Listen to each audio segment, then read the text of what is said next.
Welcome to the Three Haunted Podcast, where we bring you all things horror, supernatural, folklore, mythology, and all things that go bump in the night. Hey guys, this is your co-host Ashley Lunar Goddess, Gorilla Girl filmmaker and horror-loving cinephile. I'm just your average pun-making swearwolf that loves to explore the spookier things in life. Hey everybody, I'm John Thomas, paranormal investigator, super smartass, and film lover extraordinaire.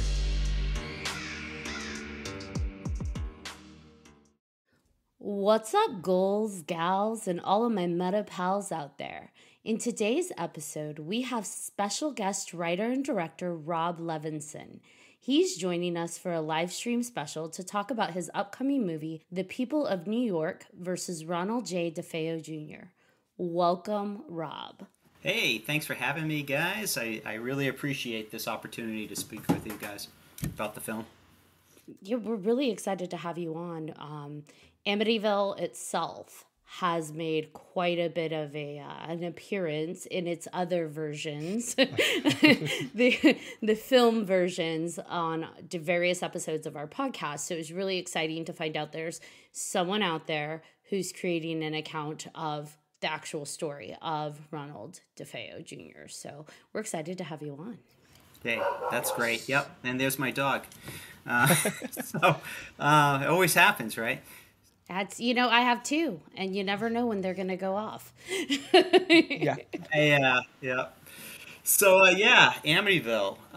There have been a ton of Amityville movies that have come out. A lot of fan movies, if you've done your research on Amityville. There must be at least 7 or 8 fan films that I've noticed floating around on YouTube, or I see them on Facebook being advertised. My film it's not a studio movie. It's through my independent film company, Out of Time Pictures, and we've been around for about 5 years, and this is about my 5th, I guess, production overall. And, the Amityville subject has always been one that fascinated me from the time I was a kid. I grew up in the 70s and 80s, and I was right there when those movies first came out, the Amityville Horror, and, it's still a cult classic, right? Kids in their 20s still flock to see that movie every Halloween, I'm sure, when it comes on. Once I became a writer many years later, it was always in the back of my mind, how could I make an interesting Amityville film? And it took forever, it seems, to finally get here. It's funny you mentioned that. I have one of those remotes you speak into. All I said was Amityville to see what search results it would pull up on its different streaming platforms. And 55 hits came up. That's a lot of hits. And I was just scrolling. I'm curious because I've seen a lot of the, original first few and some of like the reboot. But with what was it, Ryan Reynolds? But right. I was curious, and it was just like, holy cow. Amityville has a clown house, Amityville Theater, Amityville Vampires, Amityville. And it's it's all things Amityville. It's a catch-all. I think there was one with sharks, Amityville Island. I don't even know how that works, but it was interesting. Yeah, I think I watched one of them a year ago, and it's they're definitely fan films. They're just made for fun. They're not made to be taken seriously. But my film, on the other hand, my proof of concept that we filmed, is meant to be taken very seriously, and that is something I hope that we get that point across when it premieres October 22nd in Millbury, Massachusetts. What I based my story on is the actual murder trial of Ronald DeFeo Jr., who was arrested and charged with murdering 6 members of his family. And that story has never been told by Hollywood or any independent film company. And I realized that was the only story that would be worth telling, that would be worth me investing, a couple of years of my life researching and then writing, rewriting. And when I decided to do the proof of concept, I realized I needed a large cast and I needed locations. And you saw from the trailer, we are in different locations. We're actually in a courtroom. We're, in someone's house that looks similar to the DeFeo home. That in and of itself was a quest to find a house, a Dutch colonial that had some sort of resemblance, because building a facade or to be on a set would just be impossible, because that's way too expensive. Trying to keep costs down on this was everything I had to do to get this into production, because it was mostly self-financed, with some donations coming in. But for a 30-minute film, you can easily spend $5,000 like nothing. So dipping into your own personal savings account to create art is it's a risky thing, and you have to be willing to lose it all, because independent filmmakers generally don't make their money back. Yeah, that's indie film. Is like almost all of it is self-funded or crowdfunded in some way. And thank goodness for crowdfunding, because in the past it was just all self-funded. So right. How long did it take you to complete the research for your script? Well, I knew a little bit here and there, the general stuff about DeFeo. I knew that he was incarcerated somewhere up in upstate New York until his death about a year and a half ago. And it just required a lot of reading online forums about the Amityville horror. And I also read a very interesting book written by the prosecutor in the trial called High Hopes. And I got a lot of information out of that based on the investigation that actually continued post-arrest. Finding witnesses, getting witnesses to cooperate. I've heard some reports it was 7 weeks, and then some that it was a 9-week trial. So it was the longest trial in Suffolk County's history, at least up until that point. And it fascinated the whole country. This was one of the most disturbing mass murders probably that hit the news, because there were little children involved. I mean, to wipe out your siblings, and your parents. But the book was a great tool. I was able to pull some of the real investigators who helped get this individual successfully prosecuted, and I was able to build a narrative around those characters, and to incorporate some of my own spin as far as creating situations. Such as the relationship that the prosecutor has with his wife, how this impacted his day-to-day life at home, taking on the most popular case in New York at that time, was going to definitely consume most of his time. And he was, married, had 2 young children at home, a young prosecutor. He's hungry, he wants to make a name for himself.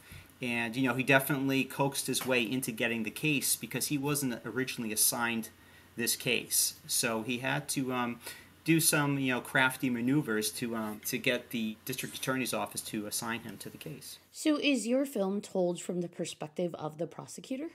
Exactly. Nice. Yes, Gerard Sullivan was the lead prosecutor on this. And, without knowing much about him, because he died fairly young, he passed away suddenly at around the age of 51.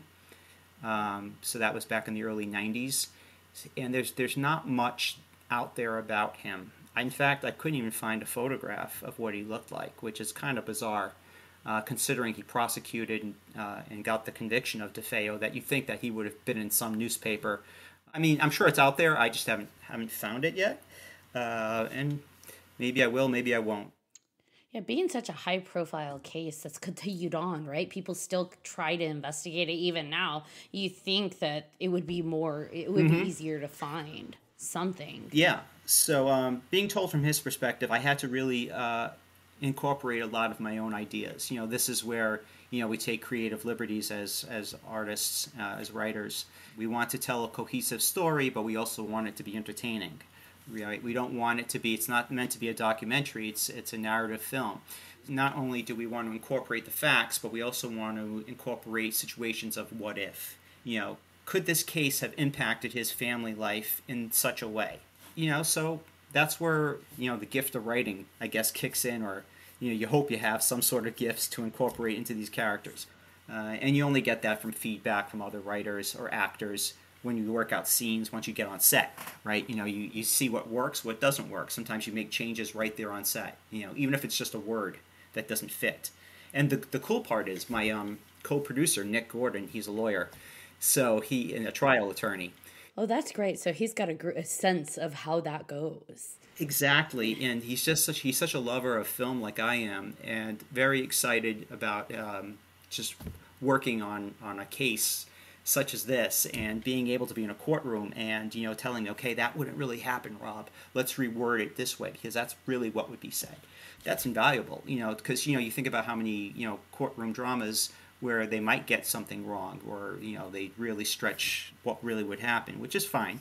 But it was great having Nick there, and there's some cool behind-the-scene pictures on Facebook of him and me and a couple of other, my script supervisor, and we're just like looking at the script and talking to the actor and reworking it, and it's teamwork that makes us, you know, I might have written it and directed it, but there's so many other facets in filmmaking, which I'm sure you all know, you know, the relationship between the cinematographer and the director, and you know, the actors and the background players, you know, and there were a lot of background players, especially in the courtroom scenes. So that was a first for me. I've never handled a cast of that magnitude, but it went really smooth.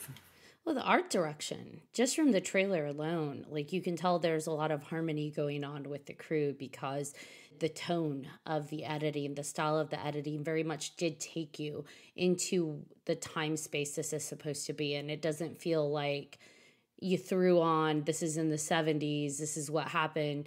It was, but we've got all this modern looking color, tone, and temperature. People don't realize that the editing alone really has to set that so we feel they're there. And I feel like just watching the trailer, I felt like I was taken back.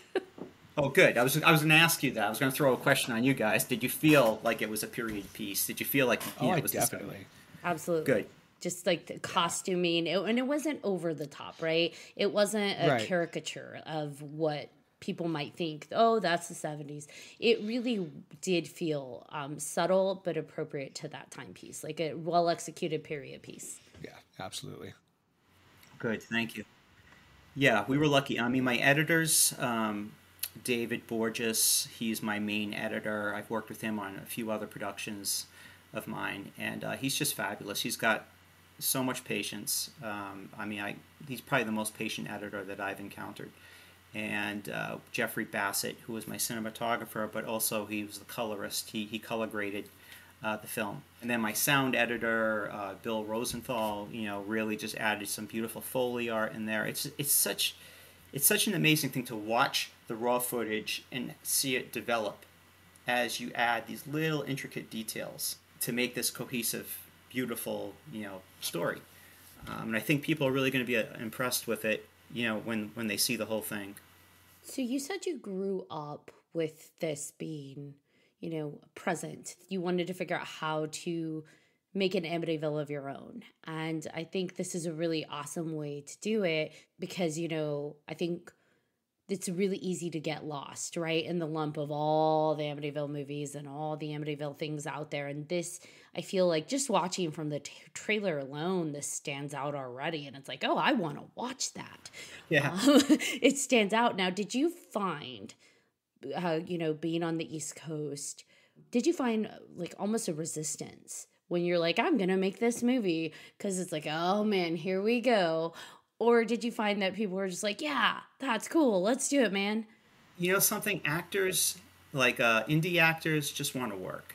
You know, a lot of them, and, you know, some of them, a few of the people in the cast I've worked with before, like Chris Salve, he plays William Weber, the defense attorney in this, and Chris really wanted the part badly, and he always wanted to play a lawyer, and he gave me an audition. The audition was really good. When I put out a casting call, you know, people would respond. I'd send them a snippet of the script, and they would do a video audition. You know, you could tell which actors were really into the part, were into selling themselves as these characters. You know, I was just blown away by the talent. You know, Eddie Nason plays Gerard Sullivan, the main character. Ethan Rogers plays Ronald DeFeo Jr., who he really looks like him. If you could put their pictures side by side of the real DeFeo of what he looked like. And Ethan, it's very scary. I think we've come the closest. There's been a couple other films maybe where they tried to find actors to, you know, play that character, even in just like flashback sequences. I know for sure we beat Hollywood when it comes to casting an actor who looks just like the real dude. And so I'm really proud. And the fact that Ethan is such a phenomenal actor. I talked to Ethan a year before this even happened, and he was on board. He was like, hey, if you can write something that's good, send it to me. And if it's good, I'll do it. You know, once I got his approval, once he read the script. He's like, yeah, this is really good. Let's do it. I didn't want to be hokey and kooky about the script. It's a serious story. 6 people got murdered. So I didn't get any resistance, getting back to your question. There was no resistance here, but I did try to really do my homework. And I reached out to the court system out in Suffolk County, out in Long Island, and found one individual who really went the extra yard for me. And, he tried to get some files out of archives. And the files that he did pull, unfortunately, had nothing to do with the original trial. So that didn't help me much. But, it would be great to be able to have all of the documentation that is out there to help, develop the story even more. I'm curious what creative decisions you made, and I know we'll probably have to wait for the movie, but what creative decisions you made because DeFeo had so many different constantly changing accounts of what happened. So deciding which or is it all of them? You show them all, or what do you go for? No, I'm going for the truth. There's he cast a lot of doubt. Sometime in the mid '80s, he started blaming his the eldest sister Dawn, who was 18 at the time of her death, and he tried to put it all on her, saying that she killed everyone. I think they both conspired to kill the parents, but then he left the house, and then while he was gone, she murdered the siblings. And then in a fit of rage, he grabbed the gun and shot her and killed her.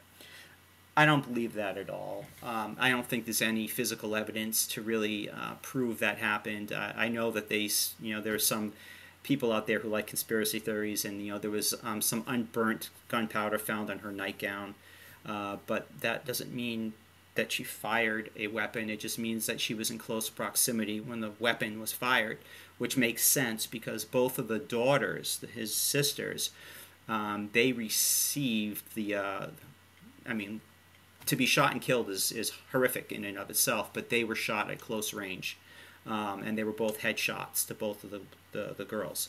So just use your imagination what their faces looked like. I've seen some of the autopsy pictures, and they're brutal. And he used, a high-powered rifle, 35 caliber Marlin.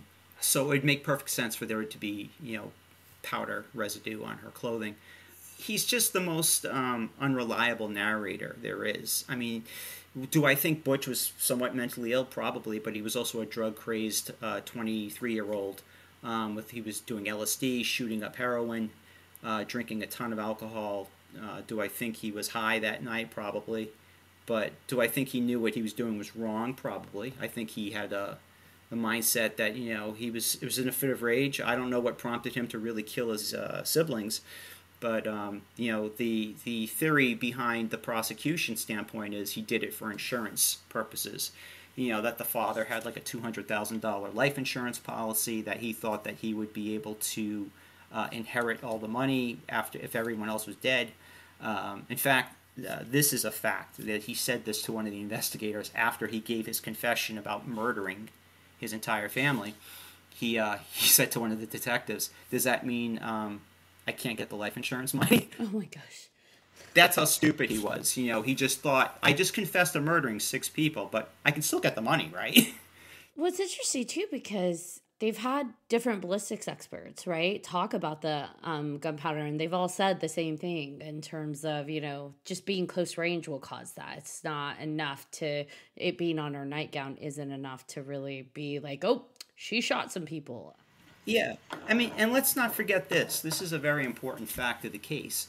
Besides his full confession that he made, he also told investigators where his clothes were and where they could find where he threw the weapon in the Amityville River, behind his house. And, the divers found the rifle in like 30 feet of water right off the dock where he said it would be. This is all within 24 hours or so of the murders. They found his bloodied clothes in a storm drain in Brooklyn. So he led them to all of these sites where only the murderer would know that information. Unless, of course, he had an accomplice and he was just like a bystander, because he tried to use that as an excuse that it was a mob hit. He was forced to watch. Then he said his friends, he tried to blame his friend, I think Bobby Kelsky at one point, saying that Bobby did this and he was just sort of forced to go along with it. I mean, his story changed at least 5 times, as to who the real murderer was. So he has no credibility whatsoever. The only time Butch DeFeo told the truth was when he confessed within that 24-hour period of being in custody. Everything else post that is a lie, because I think once it's set in that, holy crap, I've just been convicted of 6 murders and I have to spend 25 years to life in prison, I got to start shaking the tree and see if I could get a new trial here based on my lawyer didn't give me a proper defense, the police beat me and forced me into giving an interrogation. There was all things he came up with. Speaking of shaking the tree, now they do have ties to, is it the Genovese crime family? Yeah, I mean, this Louis Fellini, or actually that's the alias he used. His name was Mazio, his last name. He was a contract killer. So the family did have ties, to people who were connected with the one of the crime families in New York, but there was just, I mean, he had a when they located him, he had a clad tight alibi. He wasn't even in the state. I just feel like too, if it was a mob hit and your family knows like the mob, the way it works, you wouldn't tell.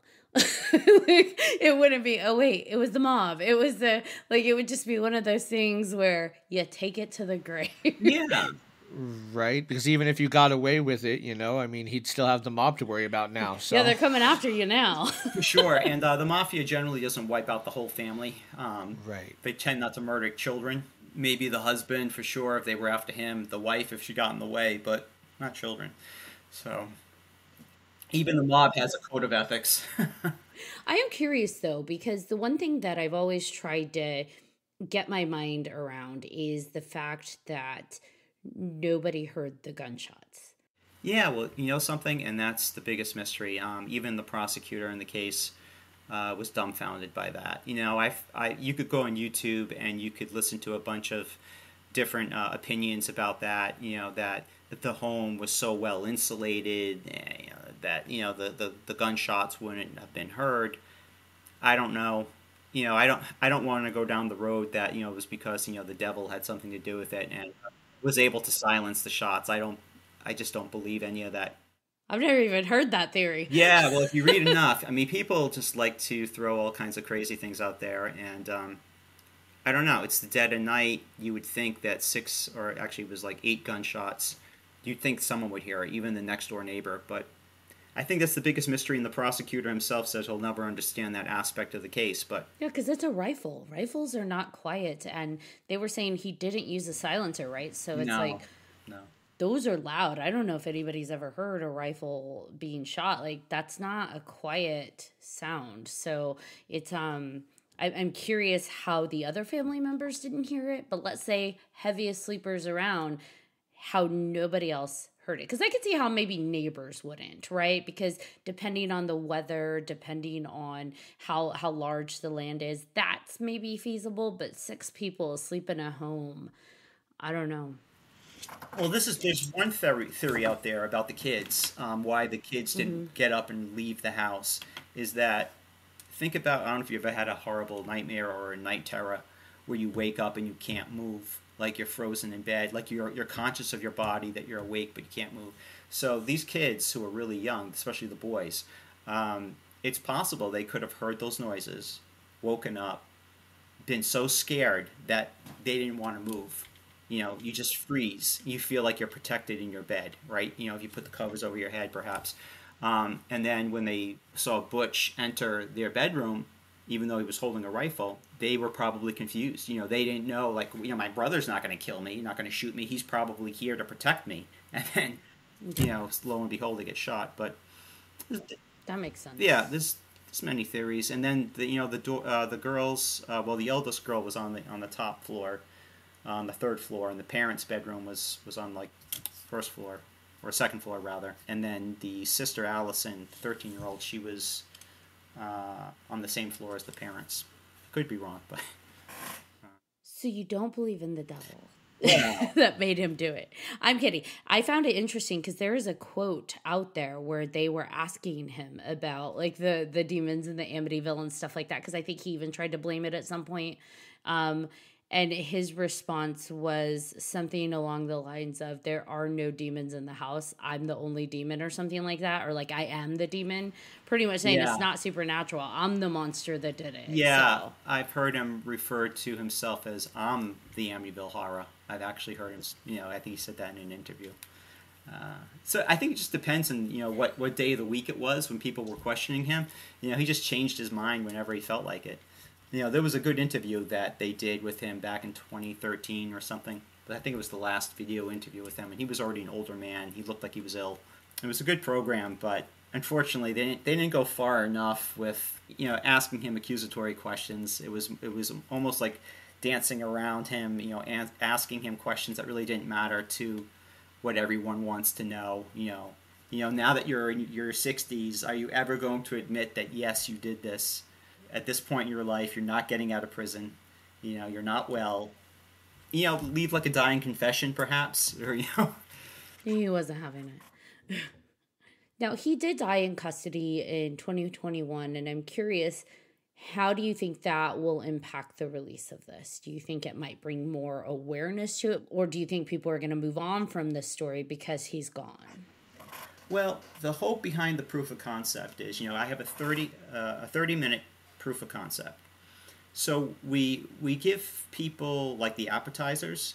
We give the audience an appetizer for what happened, right when the police respond to the house and start their investigation. We give a little piece when we see him in custody, and we see the relationship with the prosecutor and his wife, and so on and so on. And we never give answers because we're trying to entice an audience to want to see more, to see the whole story. We want potential investors to look at this and say, this looks like a polished, story. It looks like they really put a sincere effort into telling an Amityville story that's never been told before.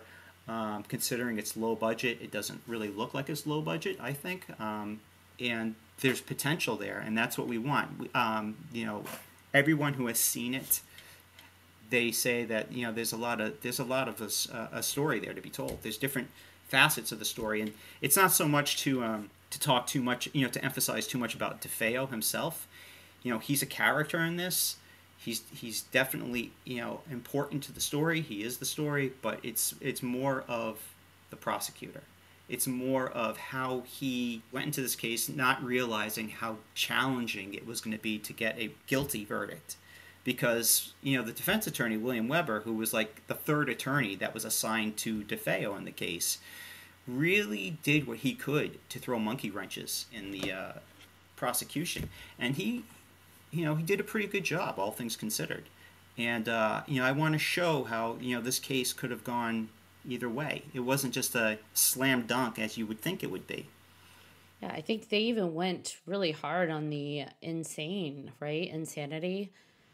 They did, but I think it backfired because DeFeo was so bad on the witness stand when he testified. He just, he was threatening the judge, he was threatening the prosecutor, he was just acting way too over the top. And even though the defense had a psychiatrist testify that he was mentally incompetent, the prosecution had their own independent psychiatrist testify that he was competent. That yes, he suffered from, he had some form of mental illness, but not the kind that would deter him from knowing right from wrong, and and it only took the jury 2 hours. It only took the jury 2 hours to deliberate. Wow. It was quick. That is actually really quick, especially for a murder trial. I've done jury duty recently, and it took us 2 hours for something small, and so wow. Yep.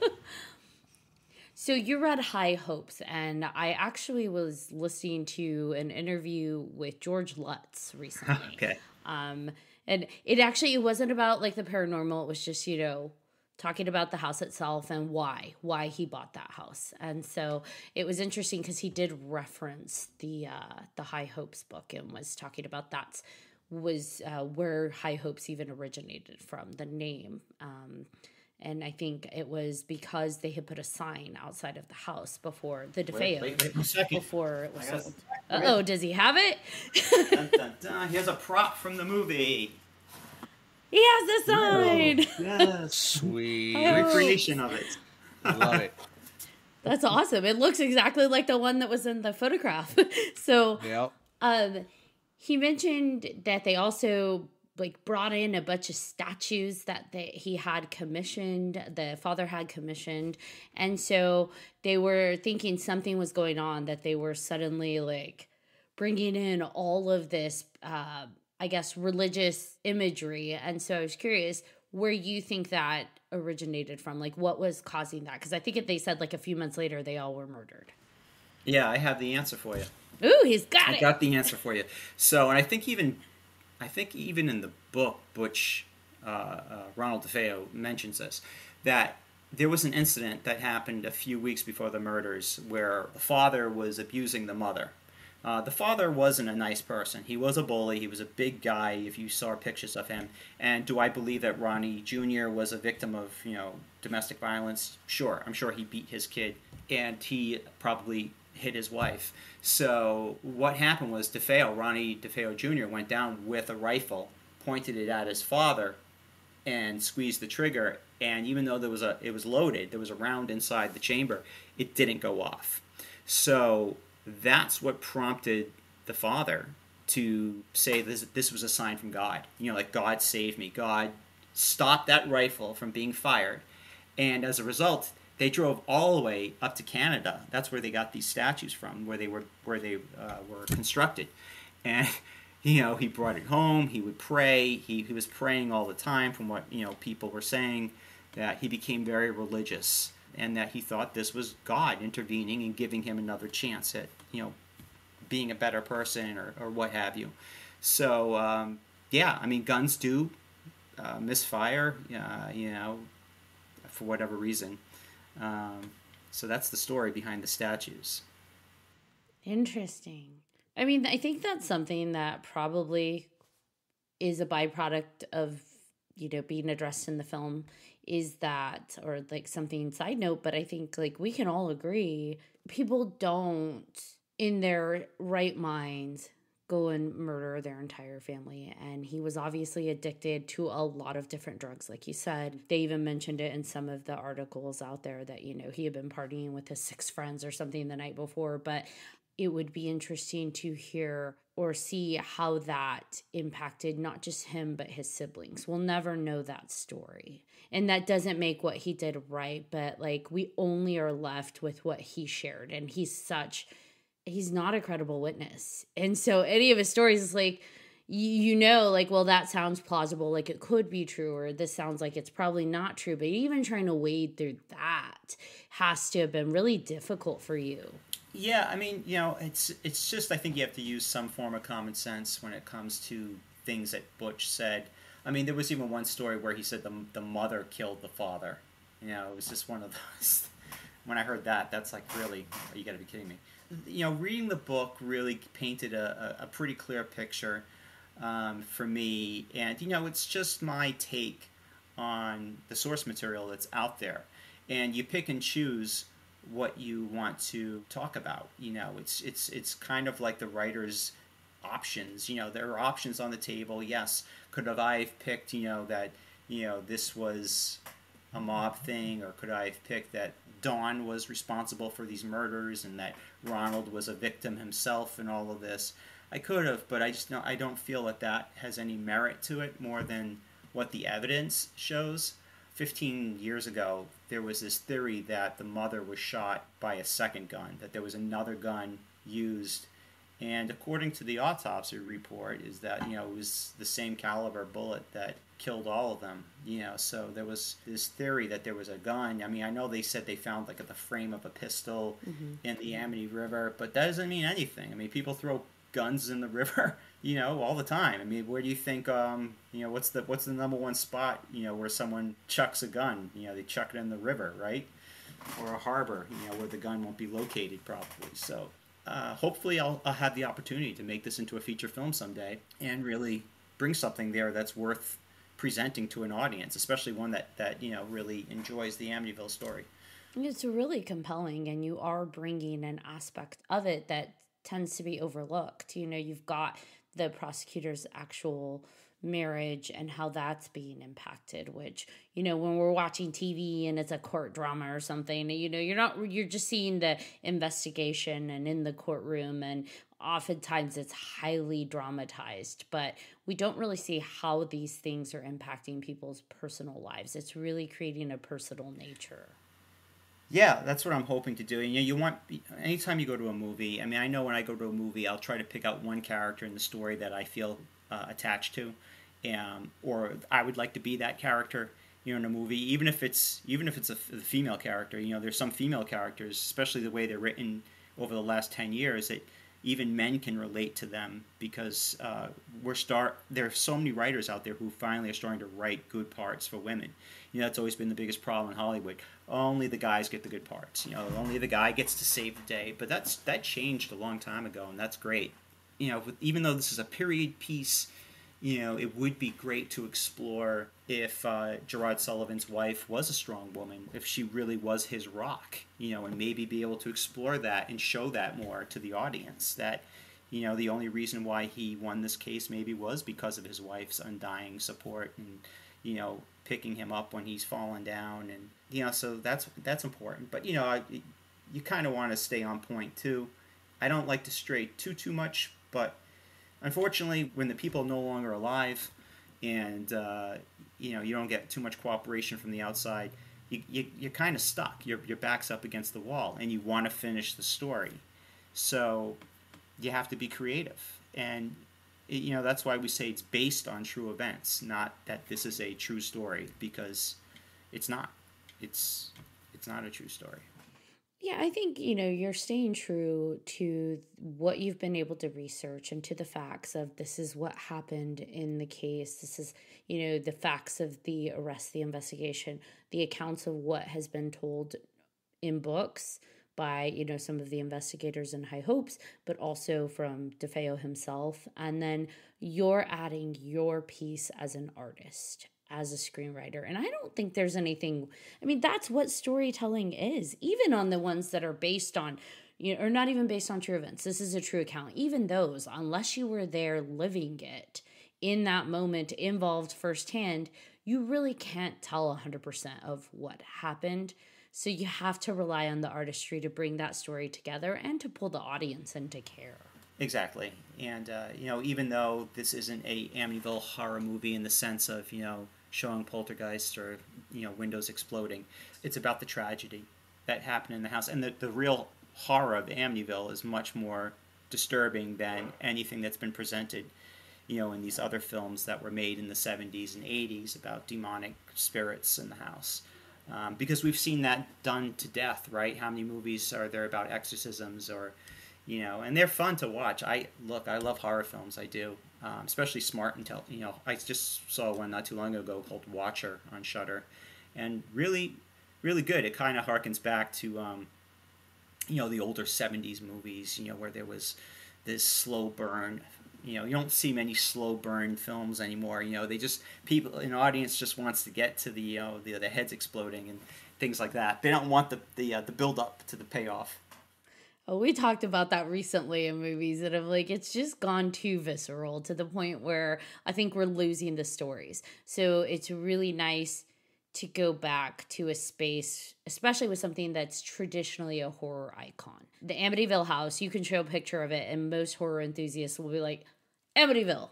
We know the house. We know it's as iconic as any other horror icon itself. It's a character, right, without being a character. And so telling a story about that Amityville house that is real is probably even more disturbing, right? That is, like you said, where the true horror comes in, because this is what really happened.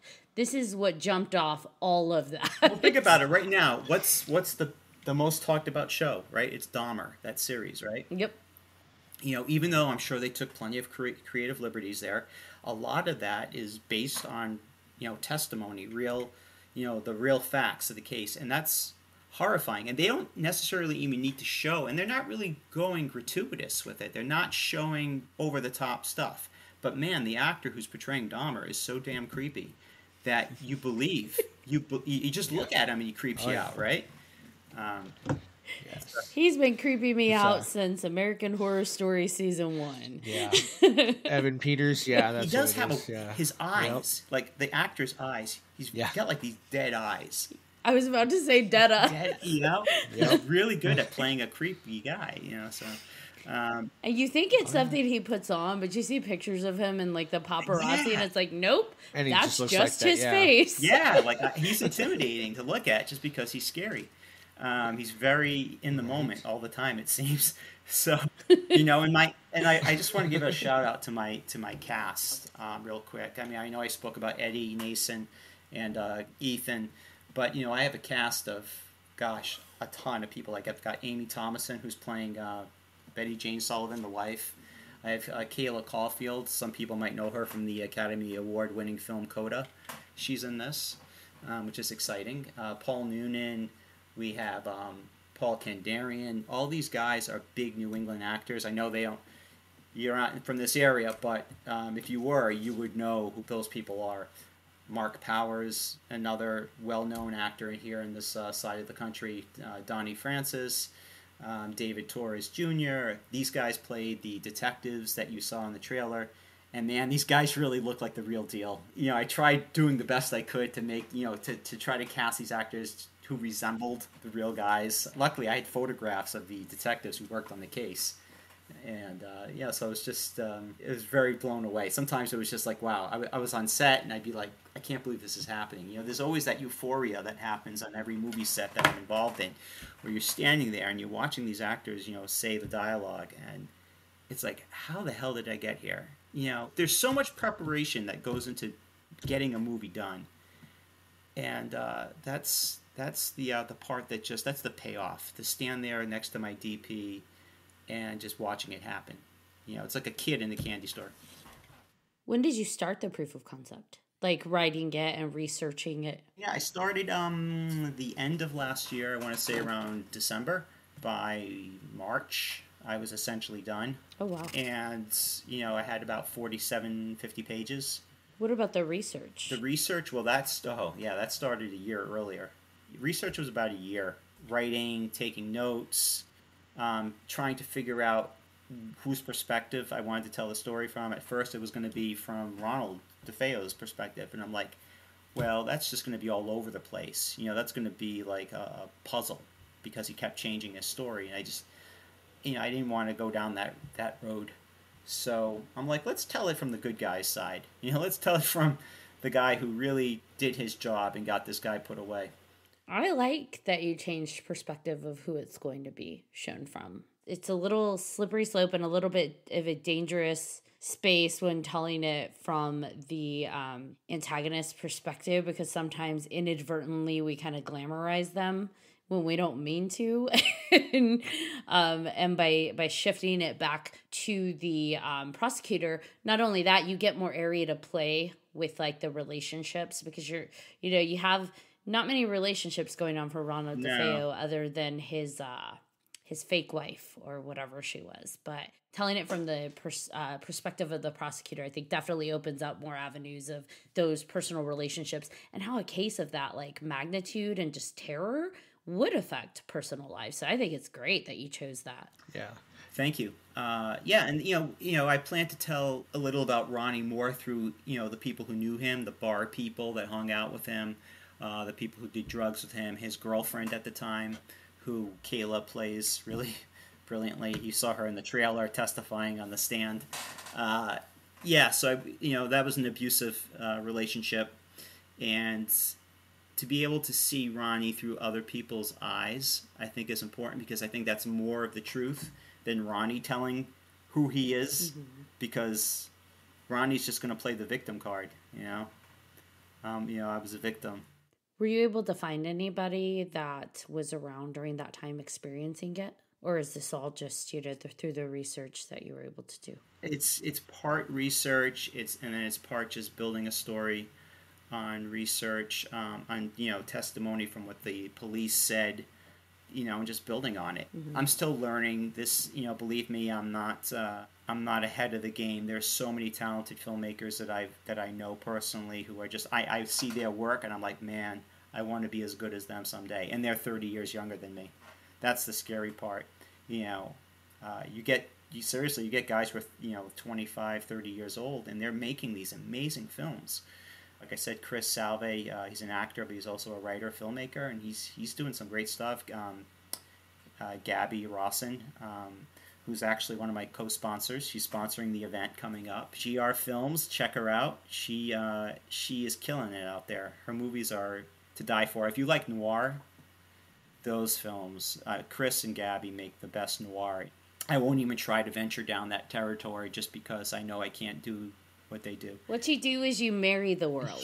Yeah. You bring what you can do to the table and then just make magic happen. Yeah, well, I hire them to be in my movies, so that's there you go. And then Reveal Entertainment Network, REVEEL, is the main sponsor of my festival that's coming up in 2 weeks. And they've been very generous. In fact, we are going to be doing a contest somewhere down the road soon. They're going to give away 3 pairs of tickets to come see the show. That's awesome. Yeah. Now, tell us about the festival you have coming up.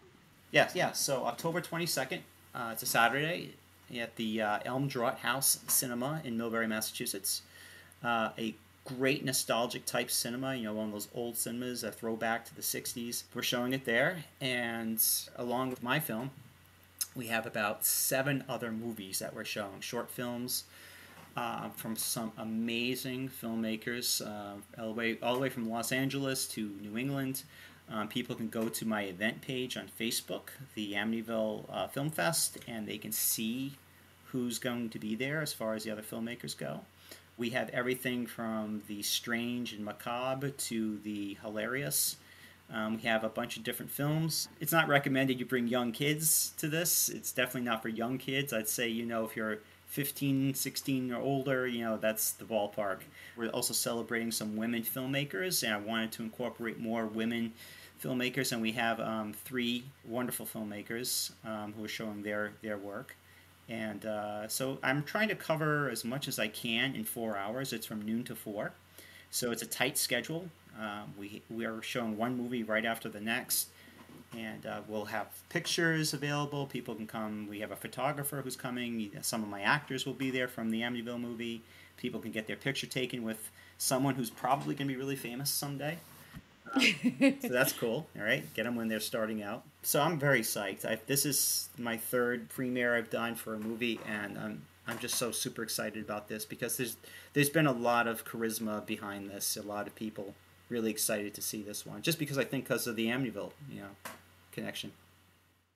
It definitely helps having that connection, and people, when they are captivated by a world, for lack of a better term, they want more of it. They want more of that world as much as they can get backstories, origins. And so this is a great way, in my opinion, to show that backstory. It gets rid of the supernatural, it gets rid of the vampires, demons, clowns, dolls, all the things out there, and it just gets back to the truth of where it started. Yep. The true horror. Oh, yeah. Definitely, it's an Amityville film in the sense that, it takes place in Amityville. It's about the murders that took place there. Other than that, we don't really show the house much, from the same perspective as you've seen it in other movies. We're seeing it from a very realistic perspective, which you got a taste of in the trailer a little. You saw the inside of the house. Well, and the house doesn't look like the house anymore. The owners completely changed the outside facade. So people keep asking me, "Hey, have you gone to the real house?" And I'm like, "No, believe it or not, I haven't." And I had family that lived about 2 towns away from Amityville. And as a kid, it intrigued me. Like, I would say, "Hey, can we drive by? Can we go to Amityville? It's only 20 minutes, I think, from here." And we never did. We never went by the house, and it would have been cool because back then it still sort of resembled the house. But we never did, and I have no desire to really go there now, believe it or not, because you can just go to YouTube, right? How many YouTube videos are there of people going to the house? I don't know. There's something special, though, about going to places where something that terrified you or you connected to as a kid still exists. In this case, like, it used to, not even gonna lie, be on my bucket list to go out to Massachusetts. I wanted to go to Salem. I wanted to see the Amityville house. And now it's like, Amityville House is done, but I still want to go to Salem. Now that you know me, you let me know, call me, and you come out here, and I'll take you. I did. My wife and I went by the Conjuring house not too long ago, because that's about a half hour for me. See, I'm just gonna call. We're like, Rob, we're going to Salem. We're going to the Conjuring house. It's gonna be a full adventure, Sure. but. Oh man, I would love that. Right? That's been on my I think list. they're going to turn it into a bed and breakfast, I heard, for the Conjuring house. What? I heard that the Yeah. new owners are thinking about Yeah. doing that. So you'll have a place to stay. No. She won't. Yeah, she I won't won't do stay. it. Though she'll visit, but she won't stay. I went to a No. haunted Airbnb recently, and I was like, they're like, "Do you want to stay?" And I'm like, "No, thank you. I will poke around until 3 a.m. Uh-huh. But if I have to actually sleep in a room, Yeah. that's not gonna happen." And guess what? We also went to the Lizzie boarding house. What? Because that's like a half hour for me, too. That's yeah. He's like in the That's on my you're list, like in too. the Bermuda Triangle of I horror. am. You know, I haunts. better watch out. You know, Right. like, yeah, they always say, like, in these movies, like the Poltergeist, where all these tragedies happen. Like I was thinking, should I bring a priest in to bless the set before we filmed any of this? And surprisingly enough, only one bad thing happened. I lost one of my hard drives that had some film footage on my from a previous movie, so that's gone. It disappeared. It was on set, Oh no. and Oh no. we can't find it. So I think, It was the sacrifice you had to pay to get new footage. yes, so That's awful. That would break my heart. I have all of these hard Yeah. drives in my closet, and I feel like if I lost one, I would just. I know. Nope. That would be awful. Yes. I get so paranoid of losing drives and footage that I will like triple back things up, and it probably just like comes across neurotic. But it's like, well, if my backup to my backup dies, what I do know. I do? I'm so bad at certain Right. things. Like I said, I don't know. Once it's in the can, once it's done, I try to put it behind me and move on to the next thing. So I don't know. But it would have been nice to have it just in case I ever wanted to recut the film and, but Are you going to be doing any crowdfunding or anything like that for the feature, or are you hoping to get like a major investment group? for me to do this right, I would need a substantial amount of money because just the post-production especially is where a lot of your costs go to. Editors, they need to be paid what they're worth. I mean, everyone deserves to be paid what they're worth for sure. Period pieces are expensive in it too, just because you have to pay, I feel like, more to be true to that time period, to find those pieces, to set that decor. Yeah, I was very fortunate that I found that courtroom that isn't used as a courtroom anymore, and the people who take care of it, they were so gracious, and I didn't have to pay anything to use that room other than custodial fee, but other than that, and I used a real police station. That was a great find. Oh, wow. Yeah, so I mean, I really got lucky, and all of this was right here in Little Rhode Island. I didn't have to venture. Well, locations are hard to find, so. Right, because who can afford to build a set? That's the thing. Unless someone, Yeah. just the set materials alone would have been thousands of dollars, and then to get contractors to build it, because I can't do that. Real is best. You don't have to worry about something falling down, someone getting hurt. Set designs can be tricky, and I was just lucky. Everything just fell into place for this one, and there's a lot of people out there I owe a huge thank you to, especially the people who own the home, where we filmed a lot of those scenes for the DeFeo home. I won't mention their names here in public because I don't want people showing up at their house. It's just the level of trust that you have to build with people, and that's a big part of it, is building trust. Well, speaks volumes to you because you're able to foster those relationships and build that rapport. So For sure. Because you want to be welcome back. That's the thing. That's you want people to say, "Yeah, you did a great job. You didn't, punch holes in the walls, and no one stole anything. So we're good. You can come back." and you're like, that you know of. I'm just kidding. I'm Sure. kidding. Right. So are there any other things that you would like to discuss before we wrap it up? I know. I hate to wrap it up. This has been a lot of fun, guys. I know, you've been amazing. Thanks. I appreciate it. Yeah, something I'll probably think of a bunch of things after I hang up with you.